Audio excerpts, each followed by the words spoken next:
તમને શું લાગે છે કે ગુજરાતી ઇન્ડસ્ટ્રી અત્યારે કયા લેવલ ઉપર છે અને ક્યાં સુધી જઈ શકે છે?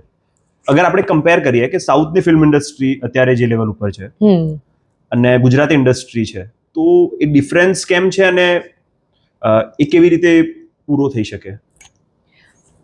સી આઈ સ્ટીલ બિલીવ કે ગુજરાતી ઇન્ડસ્ટ્રીમાં એક કે બે જ સ્ટાર છે when it comes to male actor.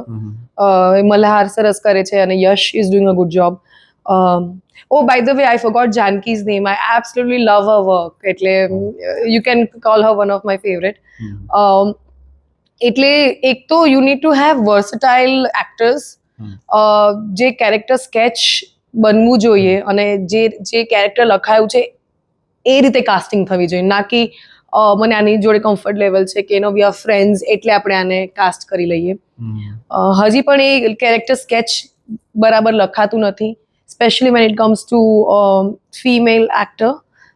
હજી પણ એને એક આઈ કેન્ડી તરીકે ફિલ્મમાં રાખવામાં આવે છે અને આઈ બિલીવ કે અત્યારે જ્યારે ઓટીટીઝમાં રિયલ લાઈફ સિચ્યુએશન્સ પર ઘણી બધી ફિલ્મો અને ઘણી બધી વેબ સિરીઝ થાય છે ત્યારે we should really work hard on good scripting.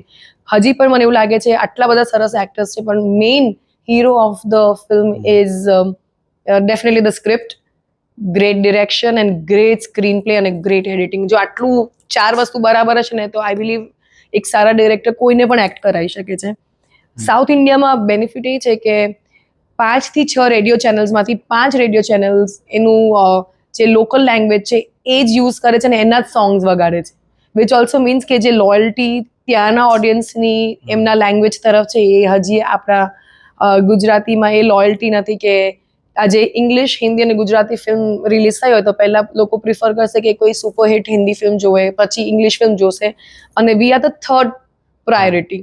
તો જ્યાં સુધી આપણે ફર્સ્ટ પ્રાયોરિટી નહીં બને ત્યાં સુધી I think Gujarati industry it's gonna be tough for Gujarati industry to go ahead and do great things, because વર્ષમાં એક hit or 2 hit is not a good number. એક અને બીજી એ છે કે આપણે વધારે ફિલ્મો કરવી પડશે, વધારે ટેલેન્ટેડ લોકોને લાવવું પડશે. હું હમણાં ઓસ્ટ્રેલિયા ગઈ હતી ફિલ્મ શૂટ કરવા માટે. એક વસ્તુ મેં જોઈ કે ટેકનોલોજીકલી એ લોકો જે એડવાન્સ છે, we really have to buckle up. આપણે બહુ મહેનત કરવી પડશે ટુ સોર્ટ ઓફ અન્ડરસ્ટેન્ડ કે કઈ રીતે શું શૂટ થાય છે, the quality of work. I think ultimately it all depends on that. સરસ ક્વોલિટી ફિલ્મ બનાવશો તો લોકો જોશે જ. અને તમને લાગે છે કે પહેલાના ટાઈમમાં જે ગુજરાતી ફિલ્મનો એક જમાનો હતો, એટલે બહુ જ મોટા ઇન્ડસ્ટ્રીના લોકો પણ, એટલે ઇન્ડિયન ફિલ્મ ઇન્ડસ્ટ્રીના લોકો પણ ગુજરાતી ફિલ્મો કરતા હતા, ઇવન સિંગર્સ પણ ગીત ગાતા હતા. અને આજે એ આખું લેવલ એટલે કોઈ પડવા પણ નથી માંગતું ગુજરાતી ઇન્ડસ્ટ્રીમાં. તો એનું કારણ શું છે? કે લિટરેચરની કમી થઈ ગઈ કે સારા આર્ટિસ્ટ નથી આવી રહ્યા, ડિરેક્ટર? ના, આઈ તો feel everybody comes. I think great singers R planning to join Gujarati industry. ઘણા બધા એક્ટર્સ આવી રહ્યા છે, પણ એ છે કે આપણે જે નંબર ઓફ ફિલ્મ્સ બનવી જોઈએ એટલી હજી બનતી નથી અને હજી પણ ક્યાંક આપણે એક જ સર્કિટ ઓફ કાસ્ટિંગમાં ચાલી રહ્યા છે. કોઈ nobody is thinking out of the box કે આપણે આને પણ લઈ શકીએ છીએ. લાઈક મ્યુઝિક વાલા જે છે Siddharth, right? He does great music. Sachin Jigar છે, એ બધા આવી ગયા છે.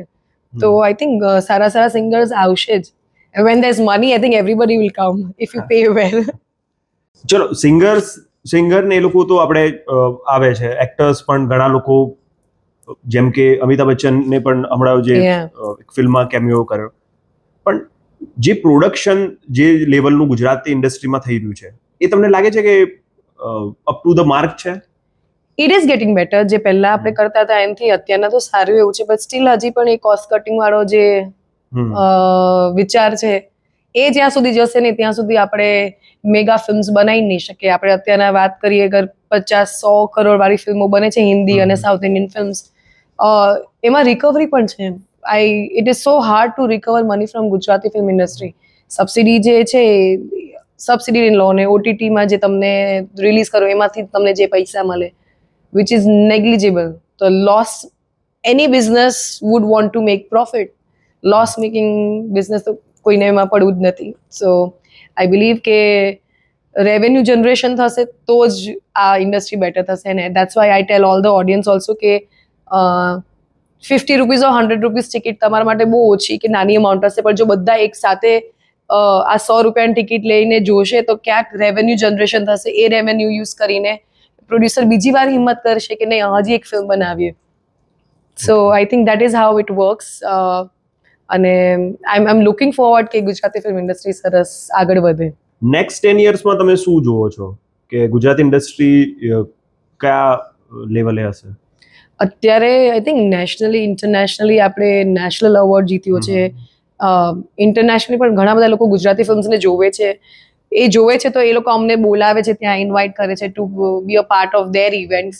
સો I am sure in next 10 years I think we'll have more budget, we'll have better films, we'll have more films, અને સાથે સાથે women centric films હશે, રિયલ કેરેક્ટર રિયલ લાઈફ પર વધારે ફિલ્મ્સ બનશે, એન્ડ વધારે નેશનલ એવોર્ડ્સ હશે આપણી જોડે.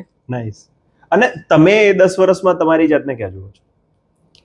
વાવ, that is something I believe મેં જ્યારે પ્લાન કરવાનું ટ્રાય કર્યું છે ત્યારે પ્લાનની અગેન્સ્ટ જ થયું છે.